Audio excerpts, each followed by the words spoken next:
Atención, iglesias y pastores. Radio Costa Rica pone a su disposición toda una plataforma audiovisual para que su mensaje llegue a miles de personas en Costa Rica y el mundo.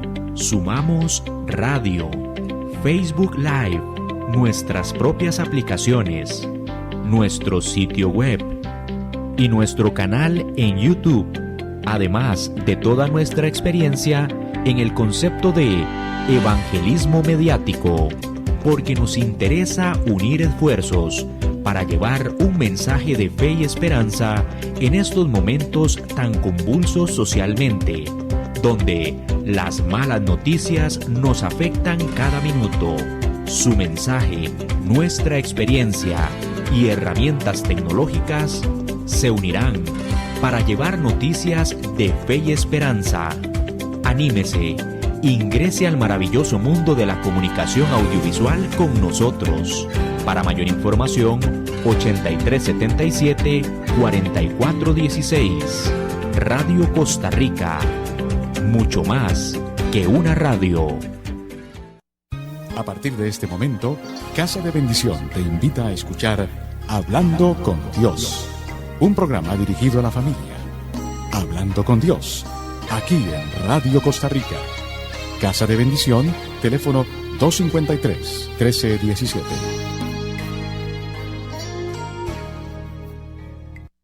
Muy buenas tardes, queridos oyentes, a este su programa de Casa de Bendición, que nos brinda a todos nosotros a través de Radio Costa Rica, a quienes agradecemos este espacio y le deseamos miles de bendiciones. Mi nombre es Amelia Guevara y estamos a disposición en Casa de Bendición en los teléfonos 2253-1317 y en el 83-18-73-61, en donde gustosamente les atenderemos para que oremos por ustedes, les demos consejería o simplemente nos cuenten sus inquietudes y conversamos con usted.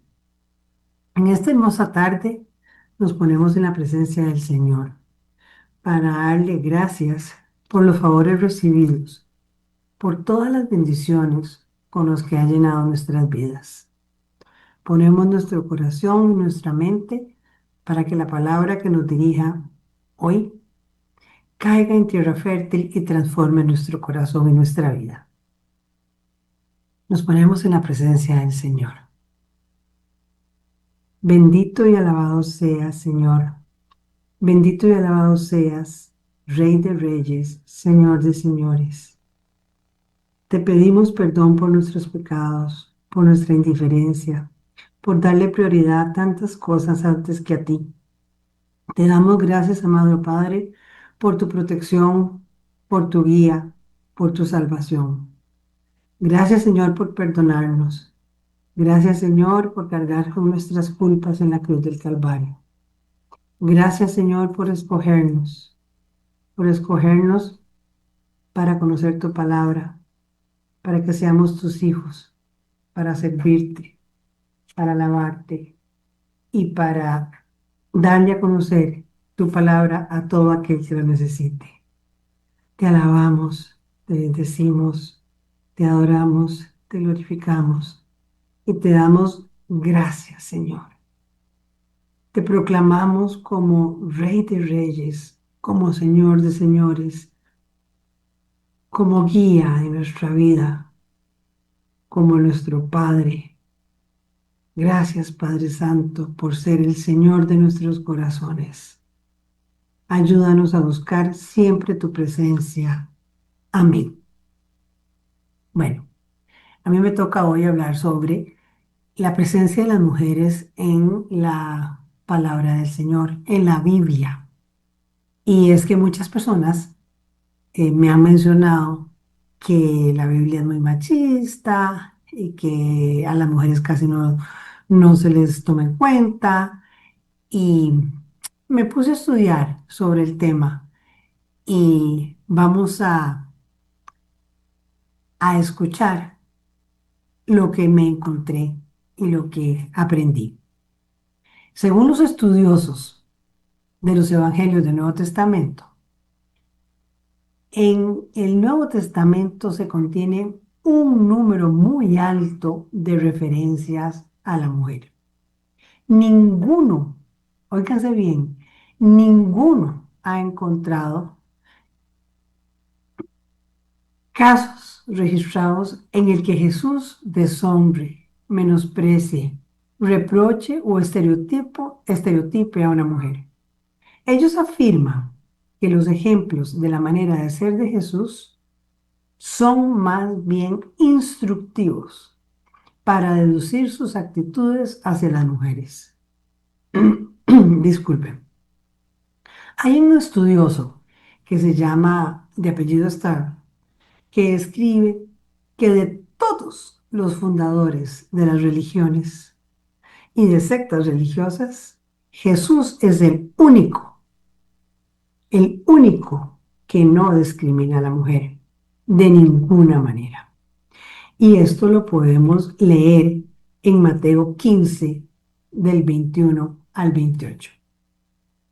Dice así: Jesús se apartó hacia la región fronteriza con Tiro y Sidón.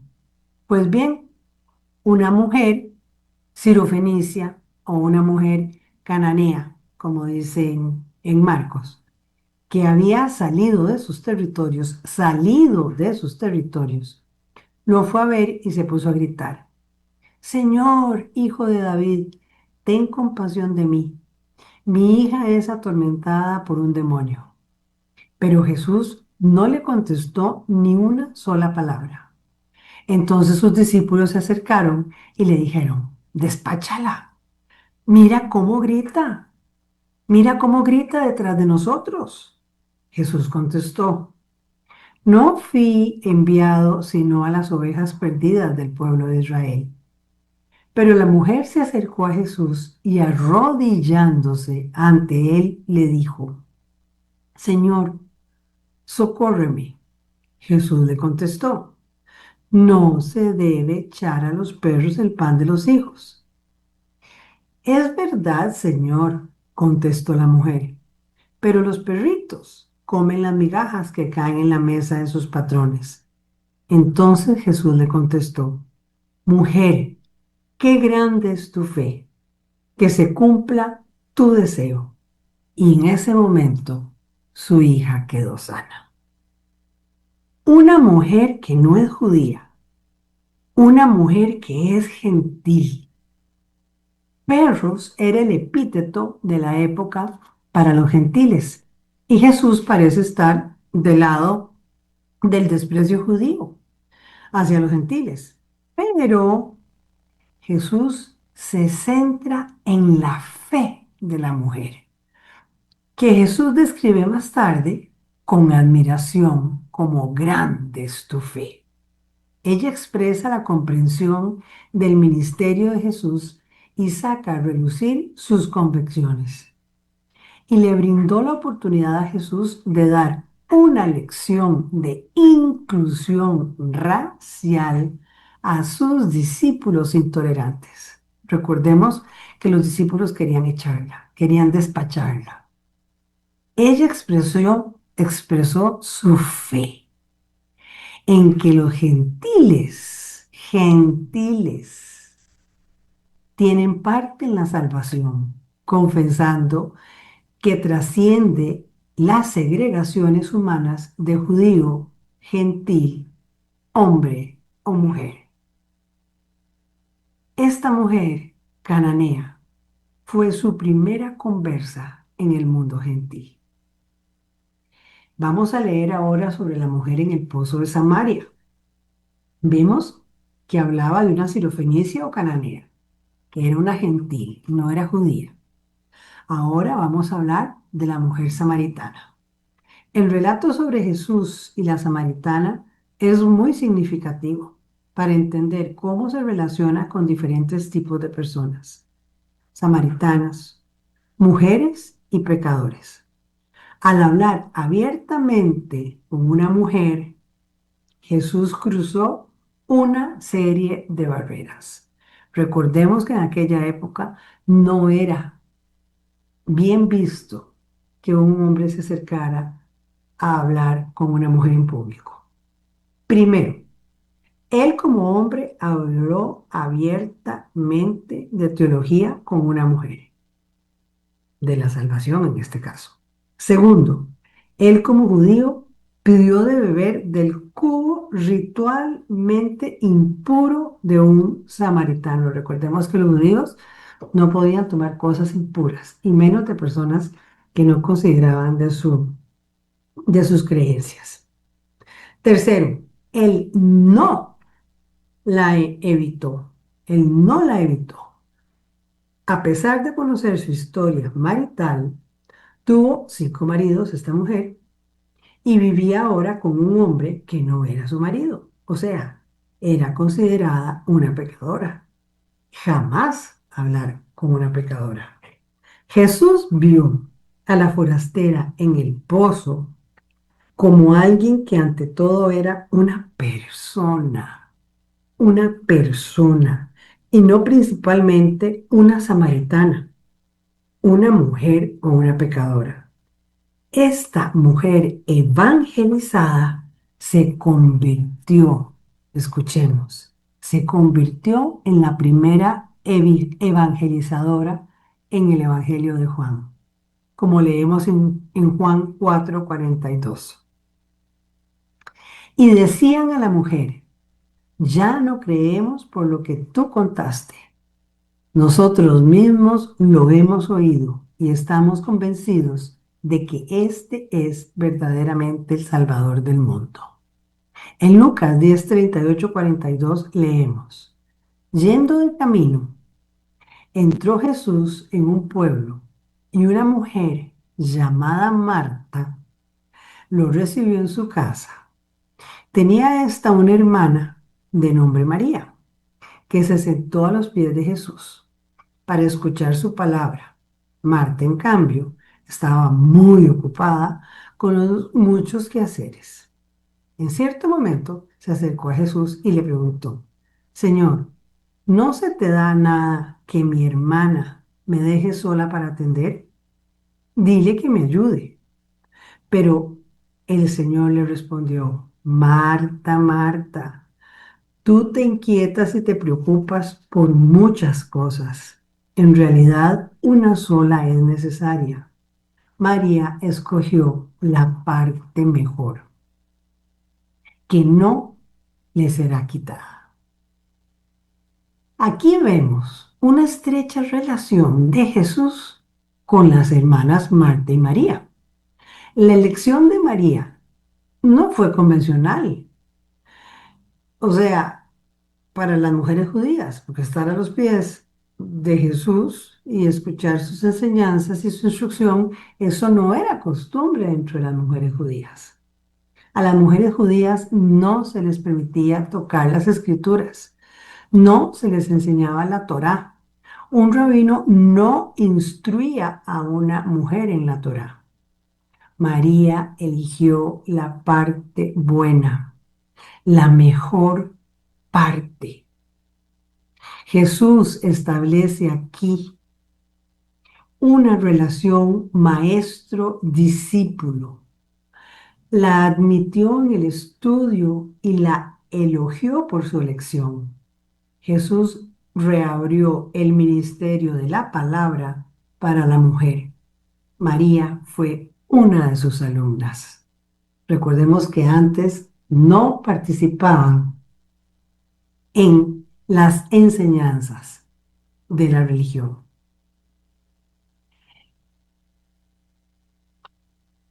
Los evangelios mencionan a Jesús también hablando de las mujeres, a las mujeres de una manera pública y abiertamente, en contra de las normas sociales de la época. Desde el principio, los discípulos judíos, entre ellos María Magdalena, Juana, Salomé, Susana, María la de Cleofás, acompañaron a Jesús durante su ministerio y lo apoyaron con sus propios medios. Vemos cómo con Jesús iban un grupo de mujeres que los apoyaban con sus propios medios. Leemos en Lucas 8, del 1 al 3. Jesús iba recorriendo ciudades y aldeas, predicando y anunciando la buena nueva del reino. Lo acompañaban los 12 y también algunas mujeres a las que había sanado de espíritus malos o de enfermedades. María, por sobrenombre Magdalena, de que habían salido 7 demonios. Juana, mujer de Cusa, administrador de Herodes. Susana y varias otras que lo atendían con sus propios recursos. En la Reina Valera dice, otras muchas que le servían de sus bienes. En varios pasajes del Nuevo Testamento se encuentran pruebas de que Jesús tuvo discípulas. En primer lugar, se cita la ocasión en la que se presentó la familia de Jesús y pidió hablar con él. Jesús respondió. Vemos Mateo 12, del 48 al 50. ¿Quién es mi madre y quiénes son mis hermanos? Y extendiendo su mano hacia sus discípulos, dijo, aquí están mi madre y mis hermanas. Todo el que hace la voluntad de mi Padre, que está en el cielo, es mi hermana, mi hermano y mi madre. Solo podría haber dicho solo esto, lo podría haber dicho Jesús ante una gran multitud en donde habían tanto hombres como mujeres. Por lo tanto, los discípulos que estaban ante él estaban compuestos de hombres y mujeres.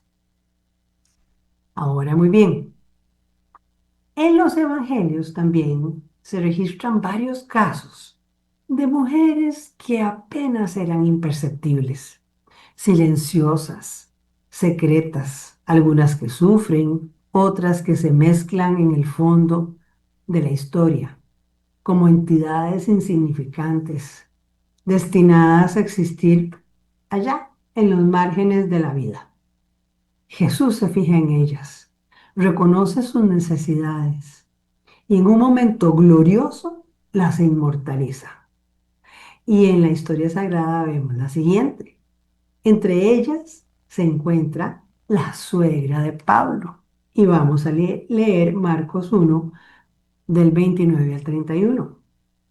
Al salir de la sinagoga, vinieron a casa de Simón y Andrés con Jacob y Juan, y la suegra de Simón estaba acostada con fiebre, y enseguida le hablaron de ella. Entonces él se acercó y la tomó de la mano y la levantó e inmediatamente le dejó la fiebre y ella le servía.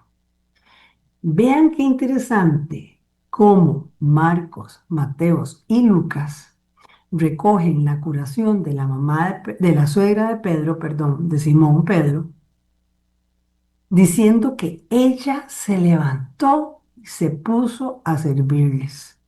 Con esta curación en particular ocurre algo único. A menudo, después de las curaciones, la gente dejaba a Jesús y se iba para seguir viviendo, para seguir con su vida.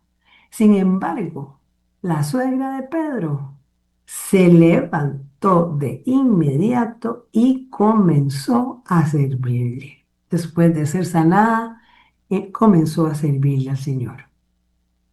Está también la mujer que tocó el manto del Señor, en donde Jesús practicó el ministerio del tacto, a veces tocando a los intocables y dejando que le tocaran. Entre las cosas que se consideraban impuras, definitivamente, y que descalificaban a los judíos, eran las cuestiones que tenían que ver con sangre. Y en este caso, especialmente la menstruación de una mujer, ¿verdad? A través de una hemorragia de sangre. Una mujer llevaba 12 años con un flujo de sangre sin que nadie pudiera curarla. Encontró la fe en la multitud, escondida en la multitud, se atrevió a tocar a Jesús para acercarse a él y acercándolo para pasar desapercibida, simplemente tocó su manto. Cuando lo hizo, ocurrieron dos cosas. El flujo de sangre se le quitó y fue descubierta. Y vemos esto en Lucas 8 del 45 al 48. Entonces Jesús preguntó, ¿quién me ha tocado? Como todos negaban haberlo tocado, Pedro dijo, Maestro, la gente te oprime y te empuja por todos lados. Pero Jesús insistió, alguien me ha tocado porque me he dado cuenta de que me ha salido poder. La mujer al ver que no podía esconderse, fue temblando a arrodillarse a los pies de Jesús y le confesó delante de todos confesó por qué razón lo había tocado y cómo había sido sanada en el acto. Jesús le dijo, hija, por tu fe has sido sana, vete tranquila. Jesús la trató dándole su valor, sin reprenderla, por lo que el código de Levítico de sanidad había considerado una profanación, como vemos en Levítico 15, 19 a 25, que no podía tocarse a nadie que tuviera flujos de sangre. Más bien la liberó de cualquier sentimiento de culpa por su acto aparentemente imprudente. La levantó y la llamó hija. Le dijo que su fe la había salvado, le dio su amor y la despidió curada. Bendito y alabado sea el Señor. Vamos a ver la historia de la viuda de Naín, como vemos en Lucas 7, 11, 17. Jesús se dirigió poco después a un pueblo llamado Naín, y con él iban sus discípulos, y un pueblo numeroso. Pues bien, cuando llegó cerca de la puerta de la ciudad, llevaban a enterrar a un hijo único, cuya madre era viuda. Una parte de la población seguía el funeral. Al verlo el Señor se compadeció de ella y le dijo, no llores. Después se acercó hasta tocar la camilla. Los que lo llevaban se detuvieron. Dijo Jesús entonces, joven, te lo mando, levántate. Y el muerto se sentó y se puso a hablar, y Jesús se lo devolvió a su madre. La muerte de su hijo dejaba a la viuda con pocos medios de subsistencia. Recordemos que en aquella época una mujer cuando se quedaba viuda quedaba sin herencia, quedaba sin auxilio. Y en este caso se le estaba muriendo su hijo único, entonces iba a quedar totalmente sola. Primera de Timoteo 5:4 dice, si una viuda tiene hijos o nietos, estos deben aprender primero a cumplir sus deberes con su propia familia y devolver a sus padres lo que de ellos recibieron. Esto es lo bueno y lo que a Dios le agrada. Como vemos en este caso de la viuda de Naín, Jesús le devolvió la seguridad a la mujer, dándole la vida a su hijo. Vamos a ver qué pasó con la mujer jorobada. Jesús estaba enseñando en una sinagoga en el día sábado y vio una mujer que había estado lesionada por un espíritu durante 18 años. Estaba encorvada y no podía enderezarse en absoluto. Llamó a la mujer y le dijo, mujer, has sido liberada de tu enfermedad. Luego le impuso las manos en el cuerpo e inmediatamente se enderezó y alabó a Dios. Esto lo podemos leer en Lucas 13, 12, 13. El jefe de la sinagoga, seguimos con el 14 al 16. Repito, el jefe de la sinagoga, defensor del sábado, se indignó porque Jesús había curado en el día sábado. Y en lugar de enfrentarse a Jesús, reprendió a la mujer públicamente diciendo a toda la congregación, hay 6 días para trabajar, así que ven y sé curada en esos días, no en el sábado. Y en respuesta el Jesús le dijo, Lucas 15 al 16, hipócritas, ustedes mismos no desatan del pesebre un día sábado a su buey o a su burro para llevarlos a beber. Y esta hija de Abraham, que Satanás tenía atada desde hace 18 años, no se debía haber desatado precisamente en el día sábado. Esta es la única referencia en el Nuevo Testamento en que Jesús dice una hija de Abraham.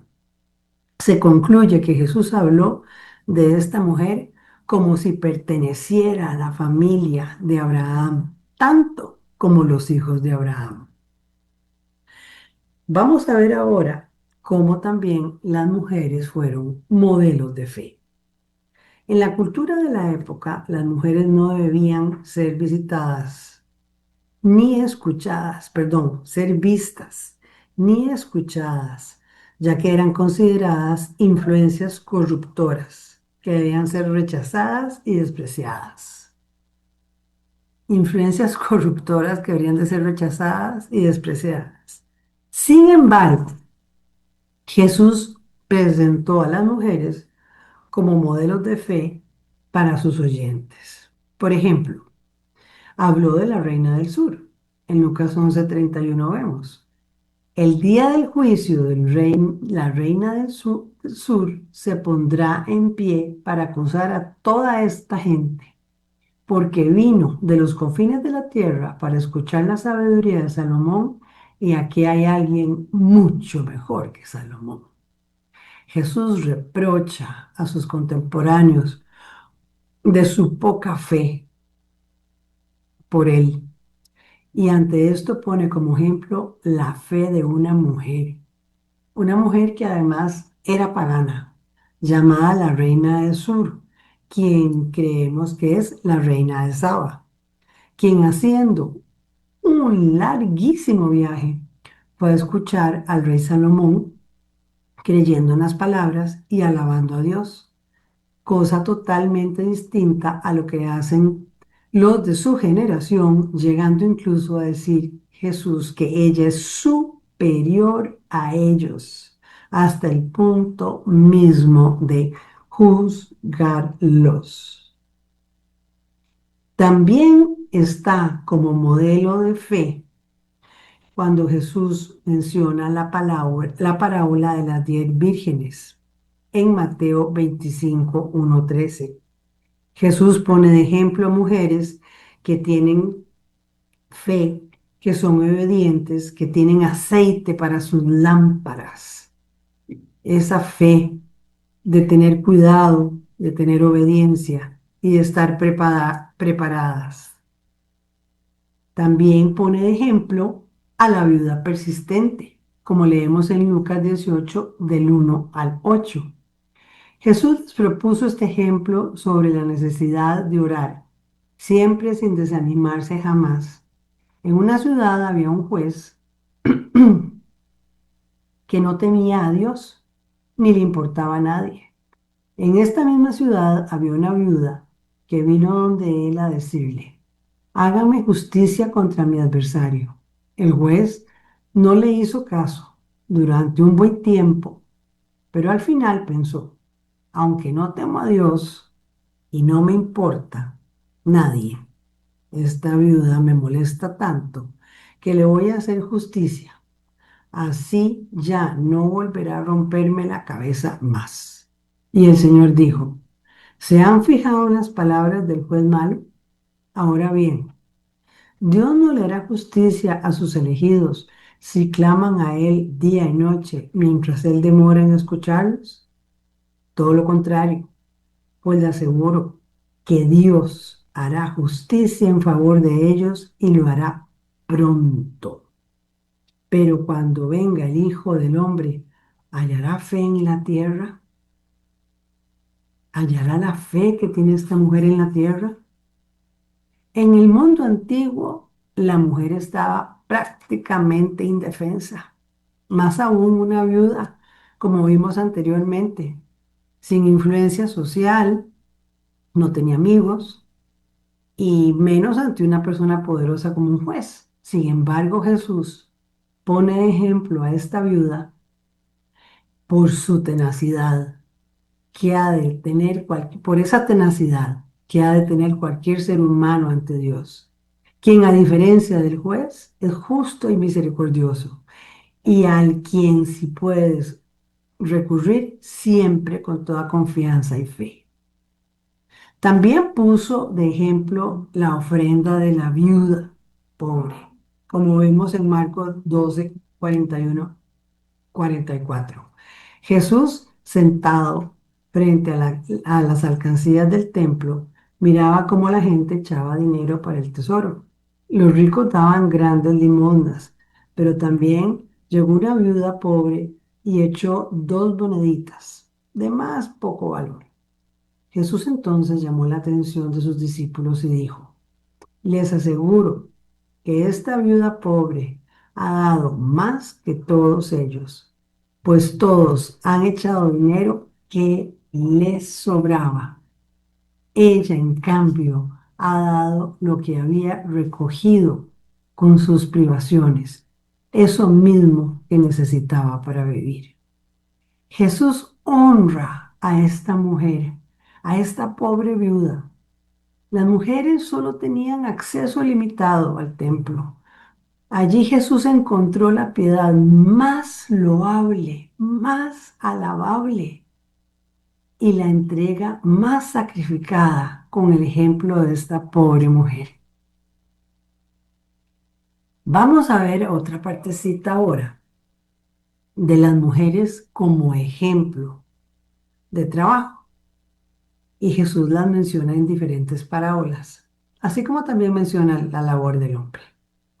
En la parábola de la moneda perdida, en Lucas 15, 8, 10, y en la parábola de la levadura, Mateo 13, 33 y Lucas 13, 20, 21, Jesús compara su propio trabajo y el crecimiento del reino en términos de una mujer y su trabajo doméstico.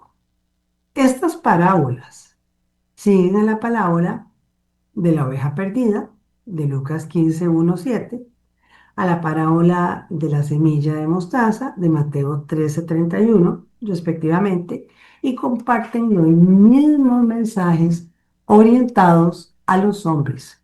Aquí vemos cómo Jesús pide a la gente, hombre o mujer, que comprenda el trabajo de una mujer, de una cocinera doméstica, para obtener una perspectiva también del reino de Dios.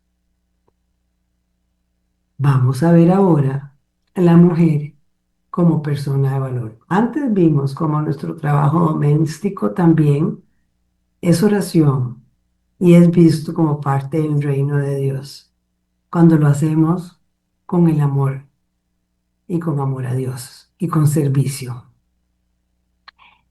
En el Sermón de la Montaña, Jesús, además de las bienaventuranzas y otros temas, advierte a los hombres sobre la lujuria y el divorcio. En Mateo 5, 27, 29 leemos: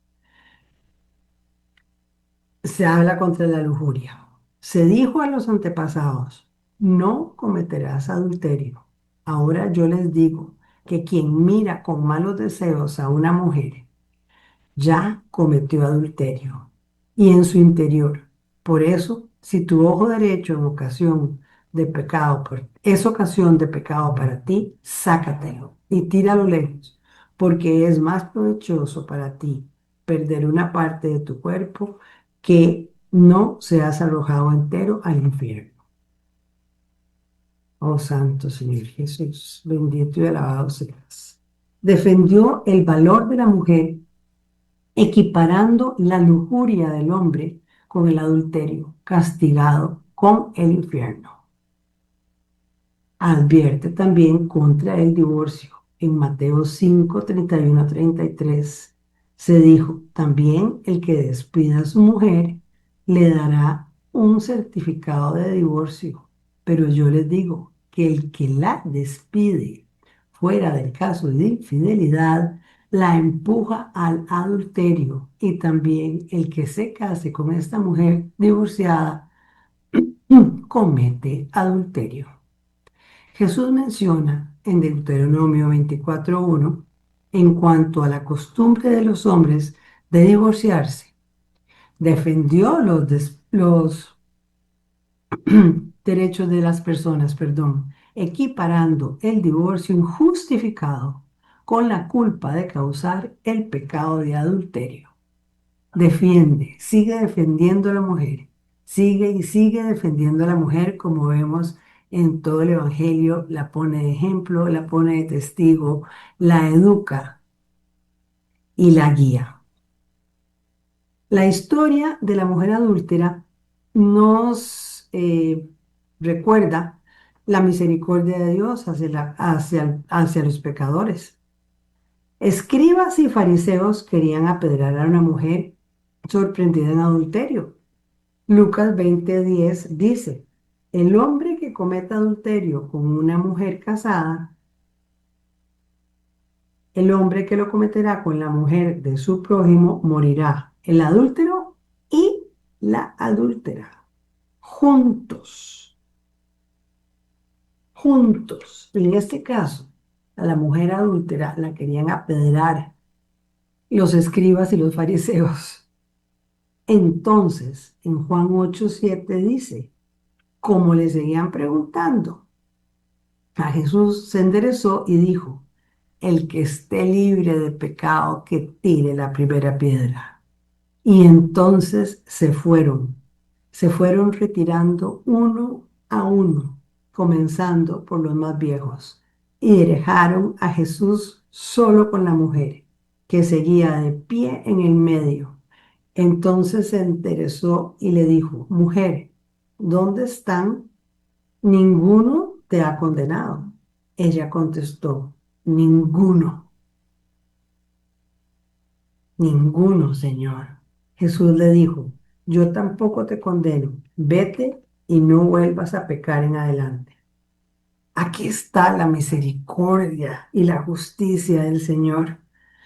Condenó el pecado y no condenó al pecador. Ella se convierte en un ejemplo memorable del hecho de que de que el hecho de que Dios, como dice Juan 3:17, no envió a su Hijo para eh, condenar al mundo, sino para salvar al mundo por medio de Él. Qué misericordia la del Señor. Y gracias porque el Señor nos eligió a nosotras las mujeres. Bendito y alabado seas. Bendito y glorificado seas, Señor, Dios, Rey de Reyes, Señor de Señores. También vemos en Lucas, bueno, como lo vimos en 8, también en Lucas 8:1, pero también vemos en Marcos 15:40. mm, ujú, que también había algunas mujeres mirando de lejos, entre ellas María Magdalena, María la madre de Santiago, María la madre de Santiago el menor y de José, Salomé. Estas mujeres habían seguido a Jesús y lo habían ayudado cuando él estaba en Galilea. Además, habían allí muchas otras que habían ido con él a Jerusalén. Las mujeres desempeñaban un papel central, importantísimo. Fueron testigos de la muerte de Jesús, fueron testigos de la sepultura de Jesús y tuvieron el privilegio de ser testigos de su resurrección y descubrir la tumba vacía. En el momento de la resurrección, Jesús elige aparecer primero a un grupo de discípulas, las cuales varían en número según el- el Evangelio. Por ejemplo, en Marcos 16, 1, 8 dice que era María Magdalena, María la madre de Santiago y Salomé, que iban con perfumes, pero que dice que les dio miedo y no dijeron nada. En Mateo 28, 1 dice que era María Magdalena y la otra María, pero que vieron, sintieron un temblor porque vieron unos ángeles y a estas Jesús se les apareció. Y en Mateo 28, 10 Jesús se les apareció a estas mujeres y les dijo, no tengan miedo. Vayan a decir a mis hermanos que se dirijan a Galilea y que allá me verán. En Lucas 28, 4, 10 leemos. Entonces ellas se acordaron de las palabras de Jesús y al regresar del sepulcro contaron todo esto a los 11 apóstoles y a todos los demás. Las que llevaron la noticia a los apóstoles fueron María Magdalena, Juana, María, madre de Santiago, y las otras mujeres. Mientras que en Juan 20, 16 dice, Jesús entonces le dijo, María.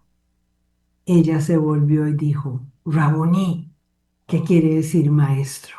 Jesús le dijo, suéltame, porque todavía no he ido a reunirme con mi Padre, pero ve y di a mis hermanos que voy a reunirme con Él, que es mi Padre, y mi Padre de ustedes, mi Dios y Dios de ustedes.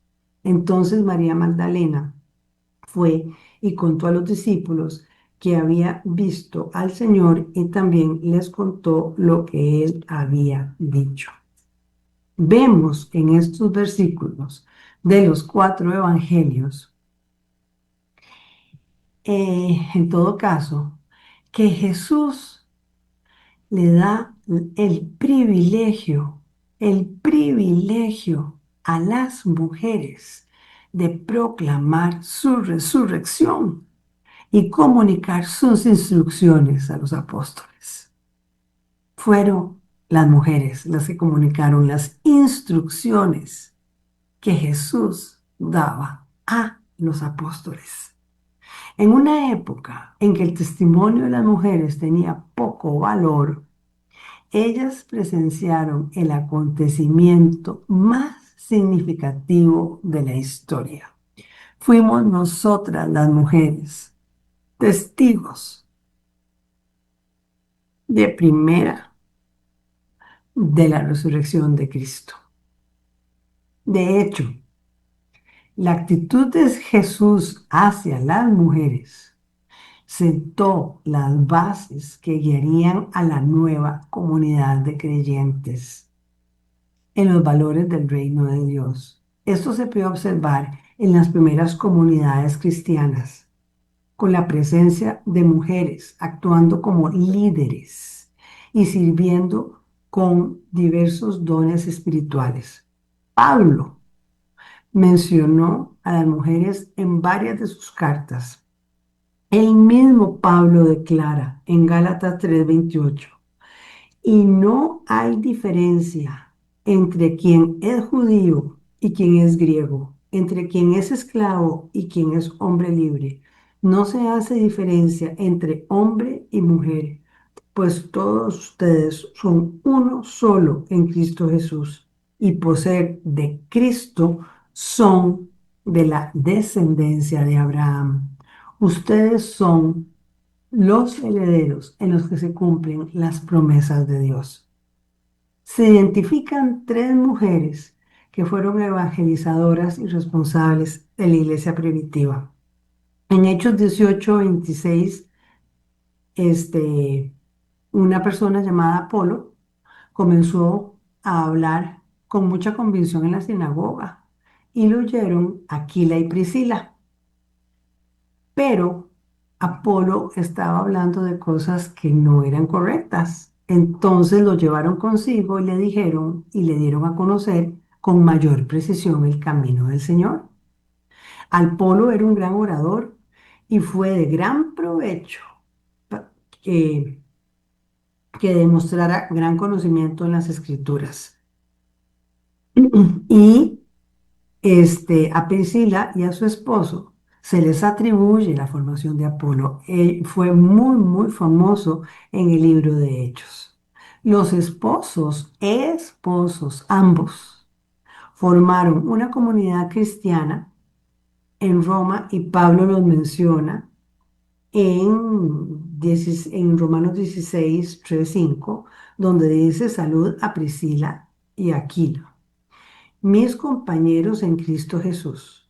A ellos se pusieron, a ellos que se pusieron en peligro de su vida por salvar la mía. No solo yo les doy las gracias, sino también todos los hermanos de las iglesias no judías. Saluden igualmente a los hermanos que se reúnen en casa de Priscila y Aquila. Febe era una diaconisa. Diaconisa quiere decir presidente de la iglesia de Cencrea. En Romanos 16 uno dice, le recomiendo a nuestra hermana Febe, diaconisa de Cencrea. Recíbala bien en el nombre del Señor, como se debe hacer entre los hermanos en la fe, y ayúdenla en todo lo que necesite, porque ha ayudado a muchos, también a mí mismo. Después está Junia, en Romanos 16:7. Saluden a mis paisanos Andrónico y Junias, que fueron mis compañeros de cárcel, se han distinguido entre los apóstoles y se hicieron creyentes en Cristo antes que yo. Se hicieron creyentes en Cristo antes que yo. Ante la dificultad de comprender que una mujer fuera nombrada como apóstol, algunas personas decían que Junia era un nombre de varón, pero actualmente los comentaristas bíblicos se dieron cuenta que Junia es un nombre femenino. Las fuentes del movimiento misionero del primer siglo son básicamente las cartas de San Pablo y los libros de Hechos de los Apóstoles.